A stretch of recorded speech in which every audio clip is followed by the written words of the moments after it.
काय नाव म्हटलं काकाचं तुमचं? प्रमोद मुकुंदराव होहेकर, आणि कुठे राहणार? कपिलवस्तू नगर, गौरक्षण रोड, अकोला, महाराष्ट्र. महाराष्ट्र. बरं मला सांगा, तुम्हाला हा प्रॉब्लेम केव्हा झाला होता आणि काय झाला होता?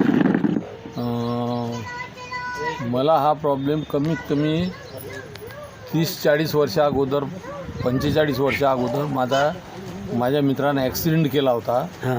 आणि त्या ॲक्सिडेंटमुळे माझ्या कमरेत गॅप पडला होता. अच्छा. नंतर गॅप पडल्यामुळे मी अविनाश पाटलाच्या इकडे गेलो. हां.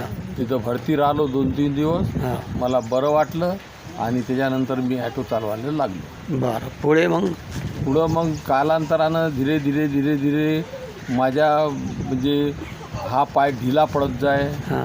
आणि कमरीत दुखत जाय.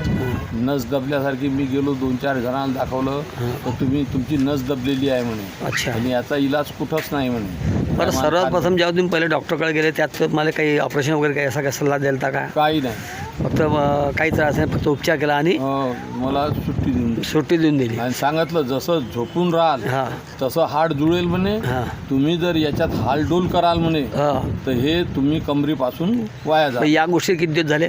ह्या गोष्टीला 45 वर्ष. बरं, मग आता पुनरुपी तुम्हाला हा त्रास जो सुरू झाला 45 वर्षानंतर झाला का मध्ये होत होता? नाही, मला हा झाला आता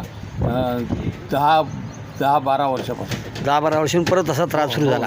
तसा त्रास होऊन राहिला, पण ते जास्त मी काही जुमानत नव्हतो. बरं, मग तुम्ही परत दवाखान्यात गेले असाल ना? नाही, मी गेलोच नाही डबल. मग मी माझा सरळ व्यायाम चालू केला. हां. उठबशा काढणं. हां. उठबशा काढल्या की मला थोडा त्रास व्हायचा. हां. पण नंतर मला रिलॅक्स वाटायचं. बरं, मग परत तुम्हाला हा तुम्ही कसा सल्ला घेतला की आपण लेप लावा म्हणून पहिले तुम्ही डॉक्टरकडे गेले, हो. पण आता लेप लावायचा हा तुम्ही सल्ला दिमागात आला मला कसा? माझा एक ॲटोवाला मित्र मिळाला. हां. त्याला मी माझा प्रॉब्लेम सांगितला. हां. त्यानं सांगितलं की तुम्ही वसुंधरामध्ये जा म्हणे. तिथं डॉक्टर वाडेकरकडे. हां. हां. तर तिथं म्हणे तुमचं म्हणे 100% बरं होईल म्हणे. बरं. त्यानं 2 वेळा माझी चौकशी केली, कसं वाटते काय वाटते म्हणून. अच्छा, भरोसा तुम्हाला बसला? हां, भरोसा बसला. हो मग तुम्ही हा माझा ॲड्रेस घेत आलेत. हो. तर आता माझ्याकडे येऊन तुम्हाला किती दिवस झाले?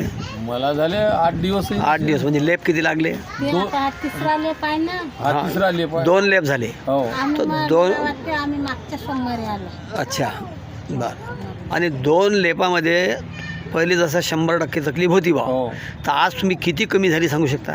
तरी 40% तर कमी झाली, कारण की मी रात्री मस्त निवांत झोपून राहिलो. अच्छा. हो, नाही तर रात्रभर झोपत नव्हतो. आपली झोप बंद होती, अभी एकदम बंद. आता झोप लागते. आता झोप लागते. हां. आणि कामाची जराची फुरताई आली. हां. हां. आणि ॲटो चालू होता तुम्ही? मी पहिलेपासूनच चालू.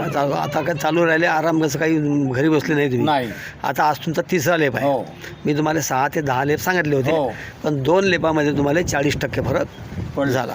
काय सांगू शकता तुम्ही इतर लोकांना याचा अनुभव? मी माझा तर हे तुमचा पत्ताच देऊ शकतो, दुसरं काही नाही करू. नाही, म्हणजे तुमचा अनुभव जर विचारला कोण? मला विचारा तर मी सांगेन बा मला तिथं असा आराम पडला एकदम जोरदार. हो. काही कोणची तकलीफ काही नाही? तकलीफ नाही, काही नाही.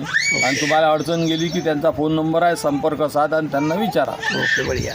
असा तुम्ही लोकांना संदेश या लेपाबद्दल हो. देऊ शकता. तर पहा मित्रांनो, यांना गेल्या 40 वर्षापासून तकलीफ होती आणि यांना कमरेमध्ये त्रास होता, पायामध्ये मुंग्या येत होत्या, रातभर झोपत नव्हते. तर या लेपामुळे यांना हा अनुभव भयंकर आलेला आहे. तरी आपण ह्या व्हिडिओला जास्तीत जास्त तुम्ही सांगा लोकांना, हो. शेअर करा, मी शेअर करतो, पाठवा आणि याचा अनुभव घ्या. हो. ठीक आहे.